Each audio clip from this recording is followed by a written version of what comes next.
Hi, this is Clara for Blockchain of Things. In this tutorial, we'll create a flow containing the read message node. If you don't know what a read message node is, make sure you check out the previous video titled Understanding the Read Message Node. Let's begin. Drag and drop a read message node from the Catenis Flow palette into the Node-RED workspace.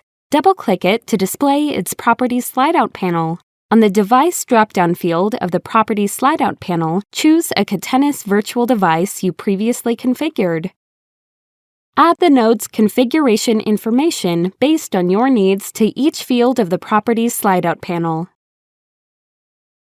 Wire this node to a debug node and open the debug sidebar. Next, drag and drop an inject node into the Node-RED workspace. Wire the inject node to the read message node, then double-click the inject node to open its Properties slide-out panel. Alter the information in the inject node's Properties slide-out panel by selecting the drop-down payload field and choose the string type. Enter the message ID you wish to pass as input to the Catenis node, such as this example string input. If you don't have a message ID and don't remember how to create one, go back to the tutorial at this link to learn how.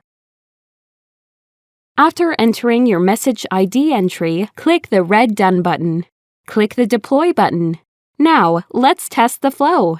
Click the button on the left of the inject node to send the input from the inject node through the flow. The debug sidebar should display the returned JSON object containing the API call results to the right side of the workspace. Great work! Now that you know how to create a flow using the read message node, it's time to move on to our next tutorial, where you'll learn all about the send message node.